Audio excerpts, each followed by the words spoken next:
Oza, journaliste Ami Balé, a posé une question sur notre fille Soraya. Ça, je le dis avec beaucoup de douleur dans mon thème. Parce que la façon que mon ami, mon frère Jibem Piana aime ses enfants, ce n'est pas ce qu'il pensait un jour et qu'au coma. Papa est Nambong, après 6 mois. Comment l'enfant saura que papa, Mbongoyo, a joué malhonnêtement? Tout le monde a Mbongo na ye. À côté soit na musique moroboye, soit ya nzambe to amukili. Abandi ko kababa mbongo zo pesa mbongo zo bamba mbongo bat bazo yemba ye ba oyemba. Après ce koyo et si ba yo kange muyibi, on note na kota ki Suède. Na kota ki na concert ya Obed. Bandolanda bakanga batwana. Si notre loi a prévu cela, bah, on l'a poursuivi. Mais si notre loi n'a pas prévu cela, donc notre fils sera quitte et sans problème, peu importe si on cite ce nom. Tous les pasteurs à cette époque-là, bazar ba pasteur te. Bamsou bari ba choriste, bamsou ba intercesseur, bamsou sou. Na ebite bamsou ba païen. Je prends d'abord le 3 noms que tu as cités. Il y a ma frère Wana. Pasteur, homme de Dieu. Na bandeli. La grosse erreur, il y a l'église de réveil, Otosala. Nous avons laissé la Bible à la portée de tout le monde. Même ces gens-là, Ozomona Moutou atangite, ayebi koloba français te, ayebi kotanga français te, ma commis pasteur et pas azotea. Les 3 noms que tu viens de citer, ce sont des enfants par rapport à l'évêque Mukuna. Mais ils ont pris quand même l'audace. Parce que la Bible est à la portée de tout le monde. Ils commencent à parler jusqu'à extrapoler et aller loin, même jusqu'à insulter Papa Mukuna et d'autres. Oyo, les lobes facilité biso dans l'évangile. Je le dis et je le dirai. Frère Onésime, frère Ngefa, frère Roger Baka, le travail que ces gens ont battu. D'abord, peuple de Dieu n'y sont au bamona qui n'hésita mosali nzambe. Est-ce la vrai ou pas? Je vous exhorte d'aller prier et demander pardon à Dieu, parce que vous êtes sous la malédiction. Pona foncer, nudité wana bomonaki ezali ya mosali ya nzambe wana te. Parce que ba vidéo ebimi ebele o et démontrer que zaki montage pe ezalaki ba coup monté. Ba ko chaye na prison pona infraction ni to motif nini. Pendant que yo donc yé pena ba violé na moi. A gangité. A belelité. A gangaki pasteur. So a gangaki nzambi wani, a gangaki. Nzambi wani wana oboyo kabatali montage wana ezaki na kati ya action. Osola ma site, ce total ma site c'est 001. Donc tozana number 1 mokonza bas ya ba 001 c'est JB Kumaluta le pétrole de Dallas. Blague de loi sur le biso marambia. Victoria Télévision, Victoria TV et yana ba mon pepa siga yana ba mamna ona ndenge nanu. Donc total la Victoria TV na ndenga indusa na ndenga makambo potozo ba news alelo. Donc le pétrolier de Dallas otoyoka yoka baloba JB Kumaluta le pétrolier a Elbiso Victoria TV. Donc aluta continua Victoria certa amen. Tous ensemble quoi. Total la Victoria TV où il y a les boss, les patrons JB Kumaluta. Il y a bien aussi d'abili la confirmer nana roboya. Donc biso tout s'abonner massivement. Na ndenga idéologie ba européen botondana. Bobolanda ba faire ya mboka ya par-ci par-là. Donc number 1 na bango c'est JB Kumaluta le pétrole de Dallas. Tous ensemble. C'est d'abili la ndenga indusa Victoria certa Amen. Votre fidélité nous rassure, très chers téléspectateurs. Bonjour, bonsoir. Ça dépend de l'heure à laquelle vous allez nous suivre. Nous, c'est Congo Victoria à travers votre émission Micro Libre que je reçois aujourd'hui le pasteur Chiba de l'église Erac sur Bandal. Donc avec lui, on va essayer un peu de parler par rapport à l'actualité OESA Kolekanastiko et à pasteur Mukuna. Il y a Dirka Benabiso Vital Kamere, évidemment, le dossier Eza et Belé. Et puis, par rapport au ministère, parce que c'est un homme de Dieu, surtout il faut tout par rapport au ministère pour ça bien. Je dis merci beaucoup à tous vos autres sur Congo Victoria, donc avec mon boss JB Koumalouta, le vrai pétrolier de Dallas. Merci beaucoup à Lotime depuis Dallas. Merci à Dosenga depuis la Suisse, Jemima et Ngambe Mwanza depuis la Suède. Voilà, à la présentation de moi, Jemima Ibele, les gros bébés de la presse congolaise. Guissoloy derrière la caméra, Darcel et Easy, na montage, avec le pasteur Tibin. Bonjour pasteur. Bonjour gros bébé de la presse congolaise, Jemima. Ça va bien. Papa, Eza Sengolelo Koyambo na plateau, c'est pour une première fois. Nazwa to ebele ya kotala ko na betando meke oto lo bana lingala na baraka ba chaîne ebele belo le kara na op ya pasteur Albert Kalkenza ezaka mingi na butu question nga liboso ba passage o tango bana ko lekana kote ya te ya batu bien sûr o do transmettre batu lo banzambe en retour o bana ko bénéficier na nini.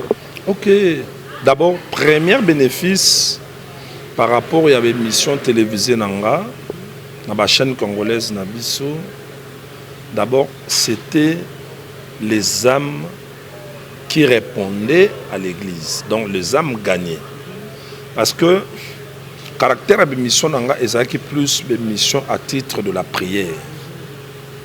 J'exhortais un peu sur la prière, je donnais quelques requêtes, et puis je recevais les requêtes de tous mes fidèles téléspectateurs. C'est que le bénéfice, c'était la réponse dans les activités, dans l'église. Et si l'église persiste jusqu'aujourd'hui, si je peux compter les membres ou au bazar fidèles, en tout cas la majorité n'a gagné bon TV, la émission. C'est un peu ça. La façon dont on sale l'émission est moi yanké. Le quoi moi ndenge moi style mon kepe le quoi la pasteur Nabiso le prophète Denis Lessi ba mo na ndé ba biloko ndenge moko. D'abord Denis Lessi je l'aime beaucoup sauf que quand Denis Lessi a vu pendant monde à média na qui étranger na qui na Angola na qui na Windhoek na qui na Afrique du Sud tangu na yé bato ba binga bi ah alors, une fois, je l'ai suivi à la Ténabi. Oh, effectivement, nous avons des traits. Ce que j'avais aimé chez lui, et on a joué Panaé. Je l'aime beaucoup, le prophète des nations, Mbio, Denis Lessi, c'est le courage. En tout cas, Azana courage, et puis, tant que Vandara solo là, beaucoup de gens nous traitent de loin au Bamba au Kansa. Mais de près, on n'est pas ce que les gens disent de nous. Donc c'est un homme bien, un homme de Dieu, vraiment spirituel. Vraiment spirituel. Appelez-le mot le bien courage wana ngana kama ponde ba nobe time susbe na monio na commune tel na quartier tel mais ba bloc on se peut ko m'appelle libanda yango nde par rapport à courage nde yango lobeli. Ce qui penda eloko ce que les na bakambo o ebimisa e makasi eza profession na tono benga nzondo na période wana yo za journaliste est-ce que oyamba batu babi que non te eloko bezaki faux na période wana exact bato no bakana ba quartier le quoi betele le kuta makambo le bien le kuta zana batu ne bakina ko vérifier les makambo non. Le prophète Denis Lessi, je le confirme, il a réellement la grâce de Dieu. Nous avons les images. N'a pas passé à nous soit Congo awa. Nani asala ba impact na braza le quoi Denis Lessi à l'époque. Nous avons les images. Batu bazo ki mambang na bakiti na palais de congrès na bango. non? Bien sûr. Au rejoindre nga Koutou, Jemima, le gros bébé de la presse congolaise. C'est-à-dire, il y a seulement question, il y a temps, il y a Moutou. Ce qui Moutou, Nzamba Bando Matisaye, il faut ce que ça na batu oyo, basant d'intelligence, c'est fils d'Isakar. Pour pas comprendre que oh, ils attendent Moutou yo, to landaye, to approcher, to zanaye. Mais ce qui batu, attends, si tu es venu me voir, je ne sais pas si Abassi Bayete, peut-être bako découvrir nga par bino. Ba misusu kutu bazata misusu ba plus proche nanga que bino. Mais ils n'ont pas eu la révélation et cette sensibilité par rapport à bino.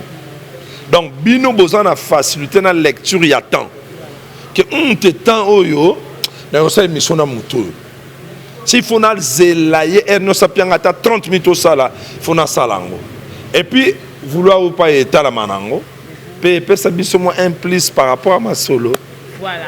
Donc je crois que le boss JB Koumalouta depuis Dallas, boss à Congo Victor CPL, je suis avec le pasteur Chibin, pasteur Mandefu ya pembe oyo batebele beta ba moi libaku, pasteur atia teinture na Mandefu, aote m'appelle bosso à cher azote. Ce qui otuni maman Mokaza partenaire nanga vraiment plus proche, maman Mireille Lukusa Kamuleta. Et puis na kotimba la moko maman Jemima, le gros bébé de la presse, parce que toi tu es non seulement à côté de moi et puis en face de moi. Yo moni teinture. Sinon on est naturel, on est teinture, on doit comprendre le karaté, na ligne de expliquer. Pour le moment on dit na suki pe balani kaka ndenge moko, na zo comprendre. Sur teinture yo ba tchaka peut na suki. Oui, teinture ba tchaka suki. Et balani pe boye. Ya boye pe alara. C'est quoi détente? Oh, c'est pesant de talango, hein. C'est quoi détente? Car yo caméra yo soirée pendant à Zolandela. C'est la landela comme moi détente boye, noir, pembe et sanganiti. Donc c'est-à-dire c'est naturel. Bon, village que j'ai, bon, je sais pas la façon que toi tu me vois, deux monanga.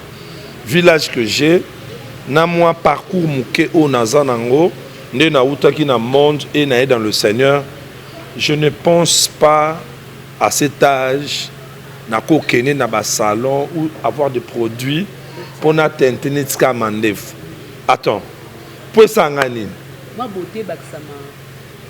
Te nga ba beauté naturelle. Ya robota mapenda mwaka pambu bambi Jacqueline, ma maman que je salue en passant. Et puis na famille namso toi 12. Toi 4 garçons, 8 filles. Toza bato pembe na batu ya mwindu. Na bato pembe il y a moi, il y a ma soeur Marie-Josée, en France, il y a ma petite soeur avant dernier Tchétché Malou, en États-Unis. Et puis il y a l'autre Tantine Marie-Claire Chio, il y a en Afrique du Sud. Toi 4 toi ta pembe. Le reste c'est Batikali, Bachiko Sengochima, Kolomabele, Muta pembe. Il y a maintenant c'est School, il y a Roms, il y a Hélène, il y a Mireille, Cadette, il y a Anto, Bato Mwindo. Et puis, on a landi juste Marguerite Badinichini, il y a Magui, Aza Munganga, mais à tradition, il n'y a pas à pembe. Ce que Bato no sotuni bango, ngaku banda bo mwana nangati na okola, il y a des gens qui me prenaient pour me présenter et pas ma fille. Bamona bébé moko ya boga ya kitoko donc pour faciliter l'itoyi. Donc ce notifié moni on a bébé mo kitona ah so na lingi vieux na arbote la mwana boye ngana ra bongo. Oh. O munate na kenesko te siko na kota siko na liste d'anciens boga. Ancien tu expira moi muke. Voilà donc on a une ambiance émission et ça vraiment makasi. Papa kota la boye oza muto penza babenge moi kala na ministère. Na tango nzamba babenga ki appel po utaki na mokili kota to koto fungola kala mingi te tango nzamba babenga ki ba pasteur ni bozaka na bona tango lo bobani pa kusala nzambe ensemble na bango. Non, ngai na yambi Jésus-Christ quoi Seigneur et Sauveur na 1981. Si je ne me trompe pas, à l'époque, j'avais, si pas 13 ans, 14 ans. Et puis il y a blague, hein. Donc, c'était pendant une période Oyo, le mouvement charismatique écuménique et yé na Kinshasa pe na RDC. Donc, et ça na nenga komikumisate. Na nenge ya kozala aîné ya foi ya mutu. Naza aîné ya foi ya docteur Onésime Kazadi. Naza aîné na foi. Naza aîné ya docteur Maurice Mbondi. Naza aîné ya pasteur Opota Nestor. Et belé ya ba pasteur Olelo ba avancer na ministère par rapport nanga, ba koti na ministère par rapport nanga, ba comprenant qui ministère par rapport nanga. Mais attends, moi na mususu akobotama, mais azu grâce ya okolate. Ane kisimbi. Même na kisimbi ne wana yo mutobotami na sima okoli koleka ye kisimbi wana ra mukolo na yo ndenga naza mais ko nga naza kisimbi te nga naza sikoyo normal. Donc na moment wana ba pasteur bazaki te ce peut-être na pasteur moi zolandanga neti mon vieux que j'aime beaucoup, le docteur de la parole prophétique Onésime Kazadi. Pendant ce mouvement, il y a un renouveau charismatique, il n'y avait pas le pasteur. C'est-à-dire, le titre ministériel, Ezaki Nanou, connu. Il y avait plus un mouvement, il y a un frère. Maintenant, quand il y a un collège, il y a un frère, il y avait quelqu'un qui chapeautait ce collège, malgré c'est lui qui chapeaute le collège, mais il n'a pas la totalité à pouvoir par rapport à ma pasteur ou ma frère Nyonso ba diriger collège. Donc c'est pour te dire que je ne connaissais pas un pasteur Oyo Tozala qui ne non. Nathan wana déjà Musée a dit Nabala, son nom déjà était Likolo. À part Musée a dit Nabala, il y avait aussi ba pasteur étranger bané Kouya, le quoi ba Masbach, ba Jean-Louis Jaillet, ba beaucoup de pasteurs blancs bané Kouya ba tenir ba conférence pour tous les je parle bien. Tous les pasteurs au Yébina qui sasa à cette époque-là, bazar ba pasteur te. Bamsou bari ba choriste, bamsou ba intercesseur, bamsou na ebita bamsou ba ina ba païen, bamsou ba ina dans le monde. Mais moi à cette époque, j'étais frère, batteur de tam-tam et puis quelqu'un qui entonnait les cantiques tango tozo yemba. Tozaki na ba brochure moko ya ba cantique. Merveilleux, merveilleux, Jésus est pour moi. Genre à ba cantique ya bongo, ezaki na ba livre moko ya mikro ba brochure. To pona et voilà, c'était comme ça. Voilà tokota siko na maman ya likambo. Bino mombo comprendre déjà pasteur atangi kombo ya docteur Onésime belé awa. Tokoti na dossier ya pasteur évêque Mukuna. Il y a des conabiso Mimi Tibola Oyazala qui violé selon elle par le pasteur Dengue Mokwa Lobi. Alors à quelque funda le pasteur pour dire que Azan a besoin pasteur a dédommagé Azong Selaye le pangunaye Azong Selaye bien et puis a fundi pasteur parce que pasteur a publié qui concernant ma affaire en gros que non mutu ça poser acte ensemble. Mais comment on cause na courage à publier étant donné que dans dossier bien pasteur mais tout le monde Oyazali moi ya molimo Onésime pasteur Onésime azo silobama beponaye to moni kuna le prophète John Ngefa azo condamné pasteur Mukuna to ke supli le moni sous évangéliste Roger Baka azo ko telemela yango na bitina ko tuna pasteur Tibin point de vue na makamoni zani. Merci beaucoup Jemima, le gros bébé de la presse congolaise. Na Baxi Soussou, le gros bébé de la presse mondiale. Merci. Pourquoi? Parce que je prends d'abord les 3 noms que tu as cités. Il y a ma frère Wana. Pasteur, homme de Dieu. Na Bandeli. Avant de continuer, je dis à mon grand frère que j'aime beaucoup, le docteur Onésime Kazad. Ou soit, tu changes le nom au long Onésime, parce que c'est frère Onésime qui prend le courage et l'audace. Maman, gros bébé, tu ne connais pas l'histoire de ces 3 jeunes frères. C'est parce que tu ne connais pas. Prophète Ngefa, pasteur Onésime, frère... frère Onésime, frère Ngefa, na frère... le dernier frère, c'est qui est Roger Baka. Ce qui, na banza, na ba question tuninga, na batu ba Olanda biso, ba situé quand même tani ninga na eba Yesu, pe tani na yamba Yesu. C'est-à-dire, ba jeune ebele lelo oyo, ba koti na kati évangile. Nazalayi kosola dernièrement, na mwa nanga moka molimo, azape mokambi, azape chantre, le frère Obed du ciel. Ayebi singelo moka bi papa makambe belo lobaka, na pesa ko raison. Même ça na bi la grosse erreur. Il y a ba église de réveil auto sala. Nous avons laissé la Bible à la portée de tout le monde. Même ces gens-là, ozomona mutu atangite. Ayebi koloba français te. Ayebi kotanga français te. Makomi pasteur et pas azotea.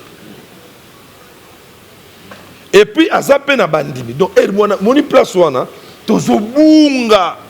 Moko tolobi ngolu, moko tolobi ngolu te. Non, le problème c'est quoi? Ça fait très mal. Voilà pourquoi nous avons aujourd'hui les infiltrés dans cette église de réveil. Mais église de réveil dans son entièreté, Eza Elo Keuche Panzam. Tout ça, des ordres, tout ça, on a quatre églises de réveil, c'est le diable qui est derrière. Ici au Congo, tangu nzamba bengi ba papa na biso, on a ba koko na biso, ba musée adi na bala, ba papa Kelan et d'autres. Sikoyo, bango, barata ki eloko ya encadrement. Ba yesiko mbala moko na esprit ya évangélisation, ba évangéliser Congo na Kinshasa. À cette époque, le grand message, Jésus revient bientôt, es-tu prêt? Le message central, bongo la motema, tika masumu, yamba yesu, yesu azoya. Et loko angwe koti, ba tu belé ba simba mi ba bongo limitema. Ba andi koteya. Sikoyo ba koko na biso wana, ba zanga ki suivi. Or, les blancs, au bandai koya, les docteurs, tous ces gens-là qui venaient, et pas na bango des ordres spirituels ezate. Biso un poème il y a hiérarchie. Leadership o evanda penda ke le roi na ba mboka mususu ba Nigeria ba nini awezate. Lelo to koma ko beta lisolo ya papa musée adi na bala poza ya kokufa. Soka zaki na bomoi. Nde ba oboya ekaka. Par exemple, des enfants comme ces 3 noms que tu viens de citer, ce sont des enfants par rapport à l'évêque Mukuna. Mais ils ont pris quand même l'audace, parce que la Bible est à la portée de tout le monde. Ils commencent à parler jusqu'à extrapoler et aller loin, même jusqu'à insulter Papa Mukuna et d'autres. Oyo, les lobes facilité biso dans nzela évangile. Attends. Quand là, c'était pas... Les parents, et bino basa ki tokobo, il y a pembe les sous. N'a ba mwindu no mona ya ba ki tokobo. Est-ce que on dit mon ça pasteur? Jamais, mais l'autre roman a succès. Attends, on a bengi nanga otu yomo zo ya ya kaka. Na pe na okima kima na zo boya boya nanga. Mais 91, 92, 93, 81, pendant ce temps, qui pouvait accepter un dimanche à moi sa pasteur? Pasteur Moutapasi, Moutaoula la Kalibanda. Tapé bien. Tu vois, c'était ça. Ba papa wana ba pasole libiso nzela. Au monde ba forêt nyonso ya monde. Ba zamba nyonso mukili. Ba nzela ezali batu balekaka. Mais batu ba pasole ba nzela wana ba kufa. Yo monaka et puis bizarrement ba nzela on matite bota ali susté. Et tika la ka nzela. Mais avant Zalanzela et Zarazamba, et ça n'a pas payé prix pour Nzela n'est pas souka, bisoument le calme. Donc je le dis et je le dirai.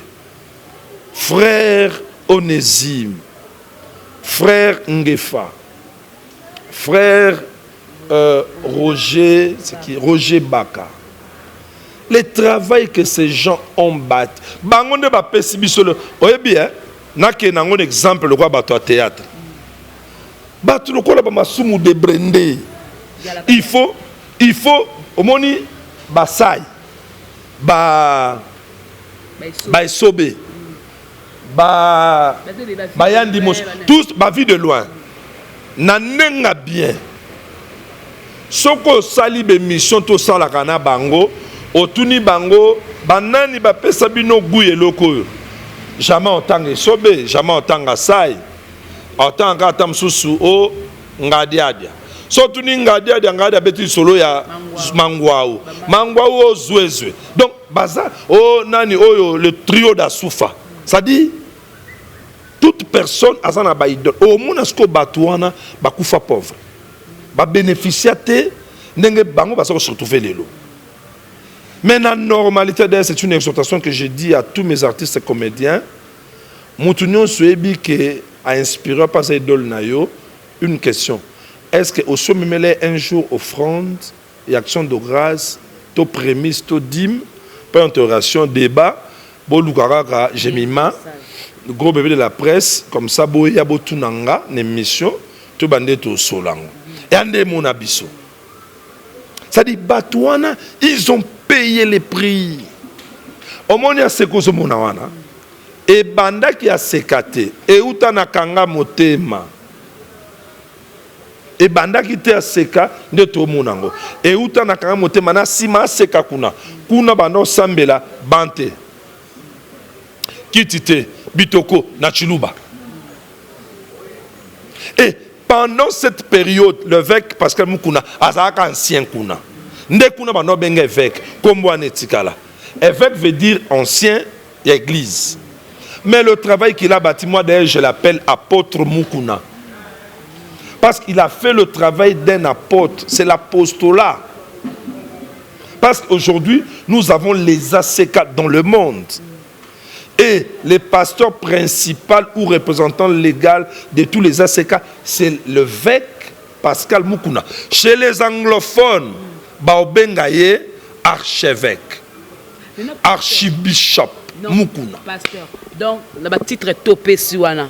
Donc, ataba monyo na erreur. Tozo mona biso bien que na vidéo wana elongi ya pasteur Mukuna, évêque Mukuna. Donc, bango ba tona mse bazana droit ko lobate pour peuple de Dieu ba moni ba nzambe to ba moni nudité ya mosala nzambe. Ils n'ont pas droit de parler. D'abord, peuple de Dieu nyonso o ba mona ki nudité mosala ya nzambe. Ezala vrai ou pas, je vous exhorte d'aller prier et demander pardon à Dieu parce que vous êtes sous la malédiction. Pona foncer nudité wana bomonaki ezali ya musali ya nzambe wana te parce que ba vidéo ebimi ebele o et démontrer que zaki montage pe ezalaki ba coup monté na tu connais le journaliste Mouna oui bien to solo lina journaliste wana c'est un journaliste que j'aime beaucoup l'émission moko yaye na tuna ki ebolo abidanga mais papa pasteur mais na vidéo moko kutu bazui penda papa mobimba alali na poser question au sali relation sexuelle na mutuka tu as fini tu dors comme si tu dors dans une étoile de 5 étoiles dans un hôtel de 5 étoiles non, attends sikoyo abinanga tetam susu ba droga qui est na landeli na bien donc ce ba droga qui est c'est que ça là on a inconscience d'où c'est pas des choses à considérer pour yo pe ba ko droguer nga pe ba ko droguer nga mais bato ba sali montage pour ba droguer biso c'est-à-dire baza na but mo bo ba Hollanda soit pona vitesse ya éveil patriotique oyo papa zokenango baluka ba freiner yango. Mais si je vous informais si qu'on a une émission que j'aurais appris que le pasteur Mukuna va transférer déjà dans la prison Makala. Ok. Tout à l'heure, l'un de vos confrère a flashé avant tout ça une émission. N'a tout nié. Pour émission, nationale l'émission, du fait que je ne suis pas quelqu'un d'aujourd'hui à la média, Nazana moi Mississa Mouké, là je profite pour déjà dire un grand merci à mon coach, l'honorable Serge Kaembe. C'est lui mon coach, c'est lui qui m'a appris beaucoup de choses à la télé, et ma façon de parler, les positions, l'éthique et beaucoup d'autres choses. Olobi bien, j'aurais appris. Donc, c'est une information qui n'est pas claire. Non, j'aurais appris, mais on vient de me confirmer maintenant. Es-tu sûr? Oui. Ce qui, pasteur Mukuna, a commis voisin, il y a Dirkab. Voici que ça, ces années, Zabou. Même si tu as une église, non, pasteur. Tu as une église. Tu as une église. Et qu'il t'était. Et qu'il t'était. Dans la minute l'église, on a un plateau. Donc, ce qui évêque à quelle prison? La première des choses, c'est-à-dire, na bombi no mukili, na zuka bandal. Évêque à moi na bandal, avant na bandal, l'église na bandal. Pour écomer la biso place tout ça. Attends, tu vandi awa, tu yokango. Na ba téléphone ko beng e ozala. Alors, avant que je puisse anticiper, pendant que tu as l'émission, revérifie encore. On va vérifier. Révérifie, pose à la sûre. Sur ce point, je ne... Attends. Bako tchaye na prison pour na infraction ni tout motif nin. Pendant que yo... Viol, non? C'est là. Abus sexuel, viol. Viol. Nayebi viol parce que, tel que je fais l'émission, je suis activiste de droits humains. Cette église que tu vois, plusieurs fois, ils allaient centrer les droits de l'homme. Tilelo. Ça dit, il n'y a qu'un viol. Même moi, si je suis au bala, quand tu as besoin d'elle, à boy, au forcé, au saliner un rapport et à viol. Ce que ce toke nango, na cadre wana, na ndenge ba image ya ki ya ba mutuka. Donc, yé pena ba violé na moi, a gangité, a belélité. A gangaki, pasteur. So, a gangaki nzambiwani, a gangaki. Nzambiwani wana oboyo kabatsali montage wana ezaki na kati ya action. Nzambiwani wana ezaki teke ya au secours. Boya ko bimisanga na libulu bazokanga ngayawa. En âme et conscience, si réellement si cela était ainsi, elle s'est déshabillée consciencieusement. Jusqu'à passer dans l'acte consciencieusement. Donc, jusque-là, étant activiste de droits humains, tu l'ongolika y a viol. Tu évolué. La personne qu'on a violée, n'a violé yo, n'a forcé yo, n'a déshabillé yo, n'a abusé na yo. Ngamoko. Pendant que je faisais cela, n'a habité sur un téléphone, sur un place qui téléphone caméra, et quand je finis mes abus, n'a su sur publié. Non, on doit réfléchir, on ne doit pas être comme des enfants. Fidèles spectateurs de partout au Landabiso, tous à la caca n'a pas enchanté, mais tous réfléchir, le col la batoupé bas chrétien. Et ça, là, bien sûr, le pasteur, tant que cette mission, au Landelo, comprendre qu'il y a le pasteur Mukuna, Aza vraiment bel et bien, dans la prison, Makala, tu éviter, ils ont ciblé le batouté, ou alors à beaucoup de ça, ou bien le Binandimina Kota, tu connais Bango Sima, pour te sauter sur ça, dossier à Dirkab Nabiso Vital Kamere.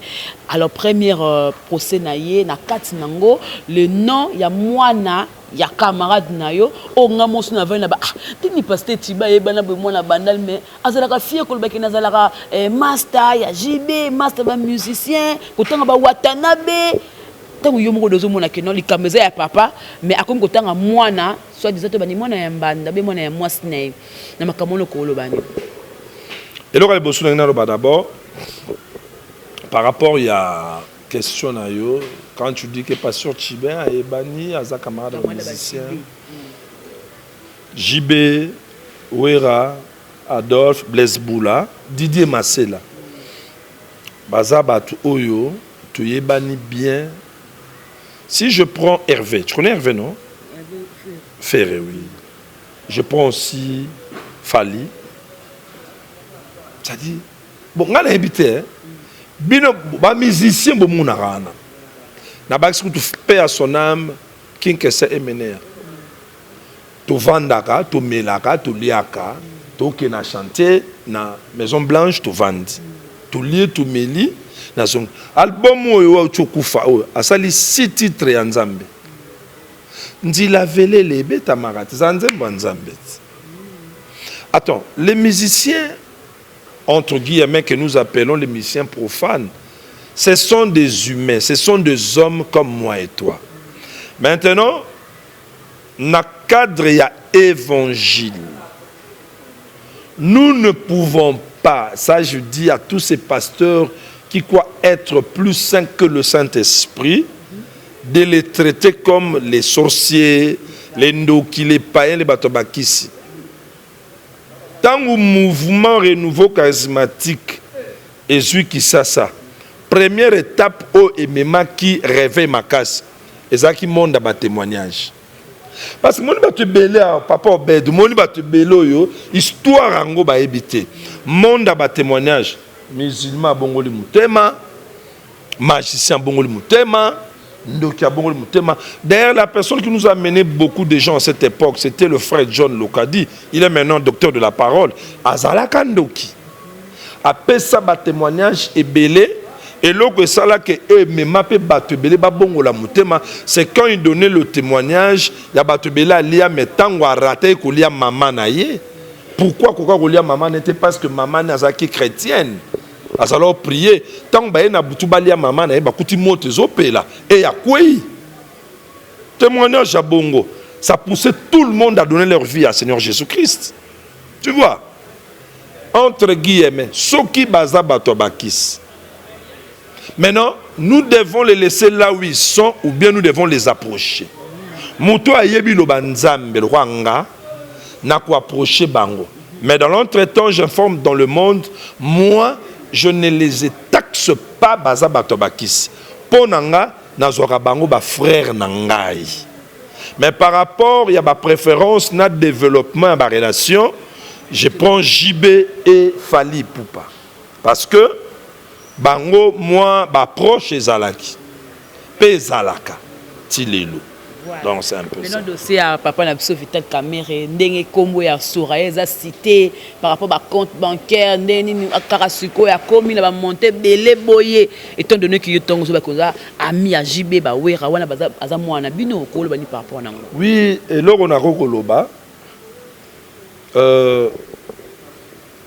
oza journaliste Ami Balé a posé une question sur notre fille Soraya. Ça, je le dis avec beaucoup de douleur dans mon thème, parce que la façon que mon ami, mon frère Jibem Piana aime ses enfants, ce n'est pas ce qu'il pensait un jour et qu'au coma. Mais comme la vie est faite avec beaucoup de surprises, agréables ou désagréables, si ça se présente, étant humain, il faut toujours affronter Ango. Je le dis avec beaucoup de douleur, mais commis, et ça histoire connue. Maman n'a pas mida, bakabona kina JB, et puis babali na papa, caméré, a ça la parcours naï. Il y a maintenant un problème. Les enfants majeurs, bazar na liberté, a à la place balingi. Le nom de notre fille est cité. Nous ne savons pas. Et ça, la cuisine interne, il y a ma famille, il y a ma foyer. Papa est nambong. Après 6 mois. Comment l'enfant saura que papa, mbongo yo, a joué malhonnêtement? Moi, non, et je suis sûr, ce qui justice na biso, et que na makambundenge sengeli, vit le poste qu'équiper, qu'occuper papa. Dire qu'il y a président de la République. Et puis Congo est Zamboka Moukete, Congo est Zamboka Mounene, il y a ma sécurité. Et puis papa n'a biso force na eza plus na est. Est eza place mbongo ya mboka et tourna par rapport à ba minéré. Ça dit tout le monde en route, Moutousoko a eu poste moko élevé. Pour voir le président, il faut passer par les DIRCAB. Pour que le président signe un dossier, il faut passer par les DIRCAB. Bon, bako comme attends, sous dossier moko ya bambonge belé pour les cana. Non, moi pour boire. So beti machine ya ba pour boire ya par jour. To ya par mois. Et puis ça va somme moko ya makasi. Tant que papa est nango a pesi moana. Est-ce que moi na cause ne ka to vandi bon émission na bino en tout cas Jemima le groupe de la presse congolaise et du monde au ça l'émission bien na fungolu kaka ni nanga o na zu $200 na pio en pleine émission na pio oboya ndekuto ozwangwa mais nzoka $200 wana siko ya kimbo mo bo mondimi moko ya kawa abayi no papa yo ba uto kabelanga Zoa dîme, il y a $30. Action de grâce, il y a $20. Comme ça, le rôle à mon et n'ezate.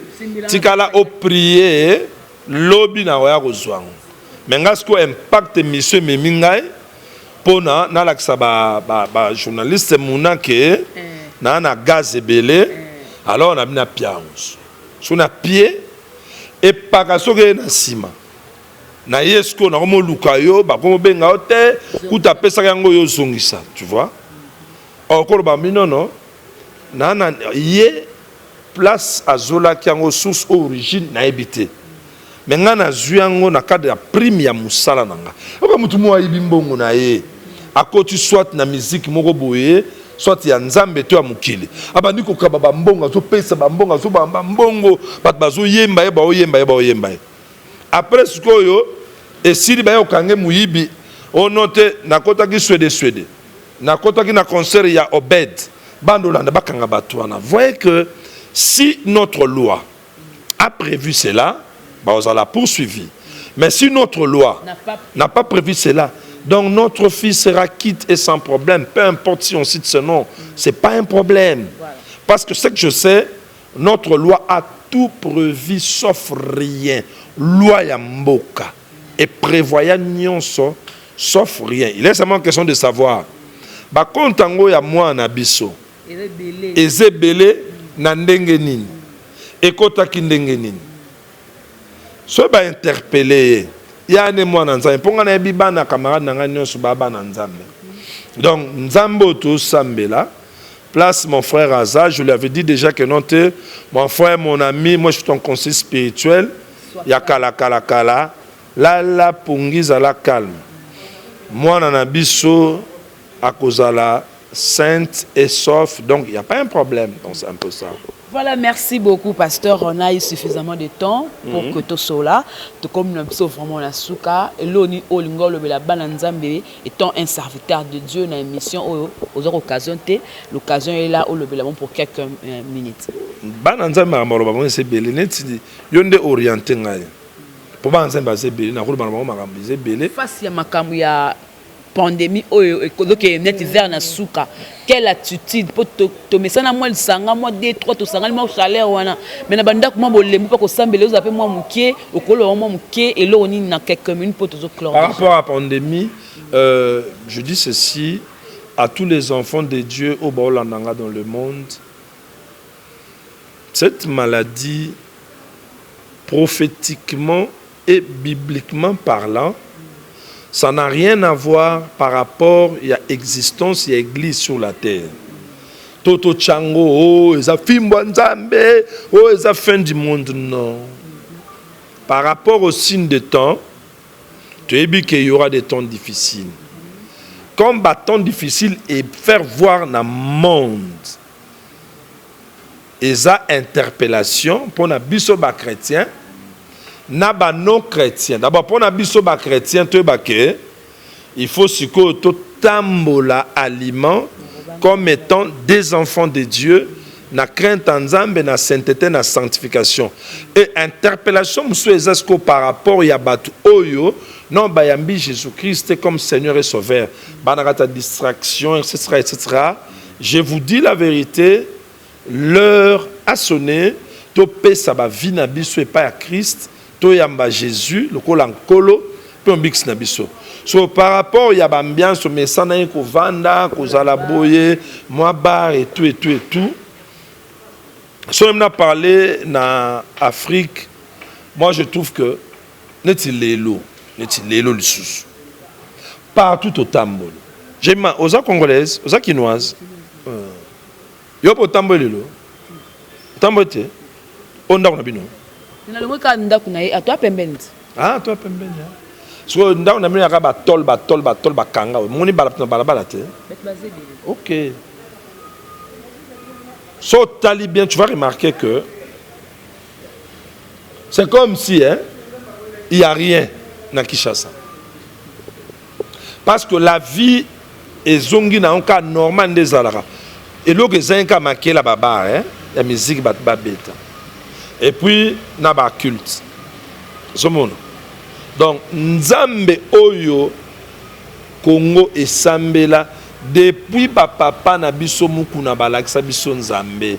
Papa Adina Bala, papa Nkelani, biso no stoye koya, apôtre Chibin, docteur Kazadi Onésime. Il faut pas nous bandasko Kazadi Onésime. Évangile Sobed, Tebele, Baza. Donc nous allons voir que Dieu nous a exaucés. Voilà. C'est-à-dire, Zamba Bombi a battu. Jusque-là, il n'y a encore rien. Voilà. Zamba Zobombi. Voilà, merci beaucoup, pasteur. Ozana Balanza Mebele Libanda, quelques dédicaces. Et puis, si on recoupe sa numéro de contact. Et puis, verset comme Moko. Ok. Verset Moko. 2 Timothée, chapitre 3, verset 1er. Sache que dans le dernier jour, il y aura des temps difficiles. Verset 2, tina verset 6. Les gens, Zora verset 2, qui t'en a un côté à 6, ba pesibiso ba caractère, il y a nenge batbando vivre. So mutunyo so landangai. Non senga na forbe da vérifier texte biblique wana. Alors, non senga batunyo so ba landanga. Tanga ka verset wana. Bandasko ko tala à partir du verset 2 tina 6, comportement ya batu. So moni comportement ya batu eza conforme na version wana comprendre que to komi na suka ya mokili. Ça dit etikali mukeye sumasiya a ya. Ba dédicace, je bénis mon fils l'apôtre Kerok ou à Simbi France Mobimba na maboko et à ses côtés maman Nadine Agua. Vraiment merci beaucoup pour la grand travail bozo sala na France et na pesi susumbote mingi na moyembe munene lokola de Paul Moulaja. Zamba Pambolaye. Je bénis ma grande famille des États-Unis, ma fille Tracy Lumedo, Zamba Pambolayo, ma petite sœur Tchétché Malou, mon beau-frère Malou. Bosé belé pe bolé qui toi alors je m'embrouille là-dessus. Merci prophète Israël Umbakonde na Cameroun et enfin merci l'homme de Dieu le pasteur Vidnik Chinyama na Suède. Nzamba Pambola bino. Ma fille, il faut ma fille ma fille Moko, ma fille la Chouana et Mira Lukusa. Mira Lukusa, ma fille, yaza partenaire nanga. Nzambe a Pambola. Mon numéro de contact plus 243 998 122 440. Plus 243 998 122 240. Je me sens bien. Que Dieu vous bénisse. Ciao.